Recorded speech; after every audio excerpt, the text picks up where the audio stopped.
여러분, 메가더 장군이 한국 전쟁에서 핵무기를 쓰자고 했다는 이야기 다들 들어보셨죠? 보통 이걸 두고 뭐라고들 합니까? 네, 전쟁광의 망상이다. 이렇게들 딱 잘라 말하곤 하죠. 하지만 말입니다.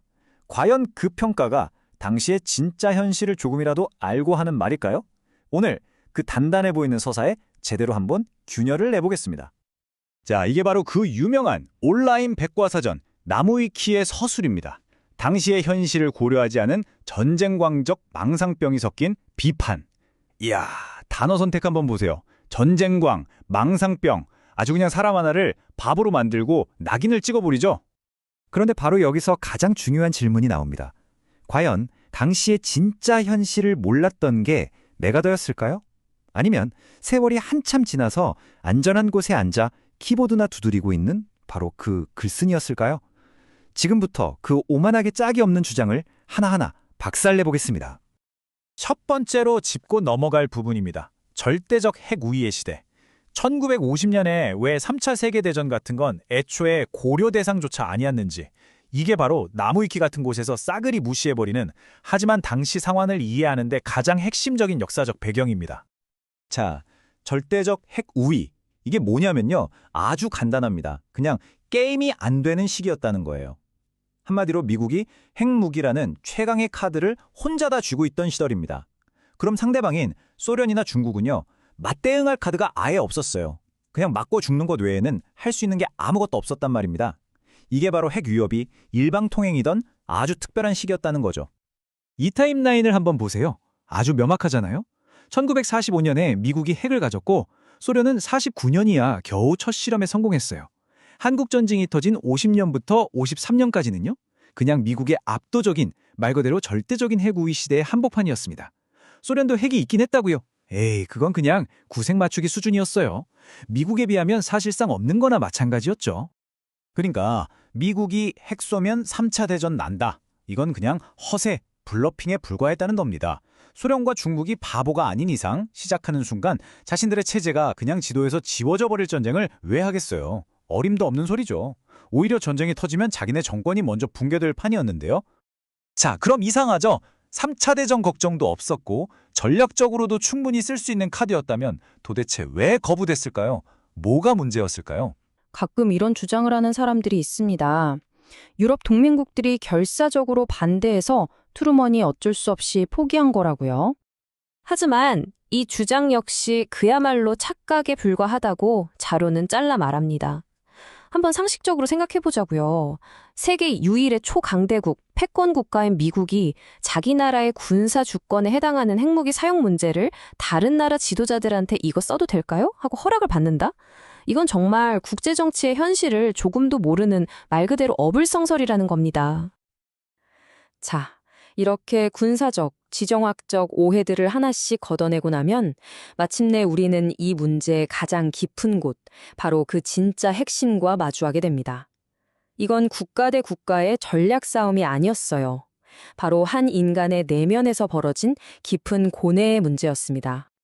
이 문장은 트루먼 대통령이 나가사키 원폭 투하 직후에 쓴 편지의 일부입니다. 적에 대한 분노는 분노지만 넘지 말아야 할 선이 있다는 그 인간적인 고뇌가 정말 생생하게 느껴지지 않나요? 그리고 바로 그 편지에서 이런 말도 덧붙입니다. 이 구절이야말로 그가 인류 최초로 핵무기 사용을 명령한 사람으로서 평생 짊어지고 가야 했던 그 엄청난 무게감을 보여주는 대목이죠. 자신의 결정이 어떤 끔찍한 결과를 낳았는지 그는 이미 뼈저리게 알고 있었던 겁니다. 그러니까 핵심은 바로 이거였습니다. 트루먼은 이미 히로시마와 나가사키 것만으로도 불필요한 대량 학살이라는 비판을 받고 있었어요.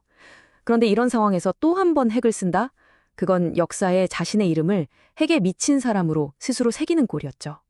결국 이 결정은 자신의 역사적 평가에 대한 두려움, 그리고 과거에 저지른 일에 대한 엄청난 후회감에서 비롯되었다는 분석입니다. 여기에 또 하나의 칭의가 더해집니다. 아주 인간적인 변수죠. 바로 트루먼 대통령과 당대 최고의 전쟁 영웅이었던 메가더 장군, 이 두 사람 사이에 아주 극심한 갈등입니다. 자료는 두 사람의 관계를 이렇게 설명합니다. 한 명은 웨스트포인트를 수석으로 졸업한 전쟁 영웅, 다른 한 명은 갑작스러운 전임자의 사망으로 대통령이 된 고졸 출신 정치인. 메가더는 대놓고 트루먼을 무시했고 트루먼은 그런 메가더에게 콤플렉스를 느꼈다는 거죠. 이런 사적인 감정 역시 메가더의 핵 사용 주장을 트루먼이 받아들이기 어렵게 만든 또 하나의 이유였을 겁니다. 자, 이제 다시 나무위키 일하기로 돌아와 봅시다. 이 모든 역사적 배경을 싹 무시하고 오만방자한 글을 써내려간 그 서사에 대해서 말이죠. 이건 단순한 실수, 팩트 오류의 문제가 아닙니다. 바로 그 태도의 문제입니다. 원자로에 이런 구절이 나옵니다. 이런 식의 오만방자한 서술이 진짜 꺼무위키의 혐오스러운 점인데 정말 이 말 그대로입니다. 이건 정보를 주는 게 아니에요. 마치 자기가 역사의 심판관이라도 된 것처럼 과거의 인물을 재단하고 모욕적인 락인을 찍는 아주 교만하고 혐오스러운 글쓰기일 뿐입니다. 문제가 한두 가지가 아니에요. 전쟁광, 망상 같은 모욕적인 딱지를 그냥 아무렇지 않게 갖다 붙이죠. 자기가 뭔데 수십 년 전의 역사적 인물보다 더 잘 안다고 단정하는지 그 오만한 어조는 또 어떻고요.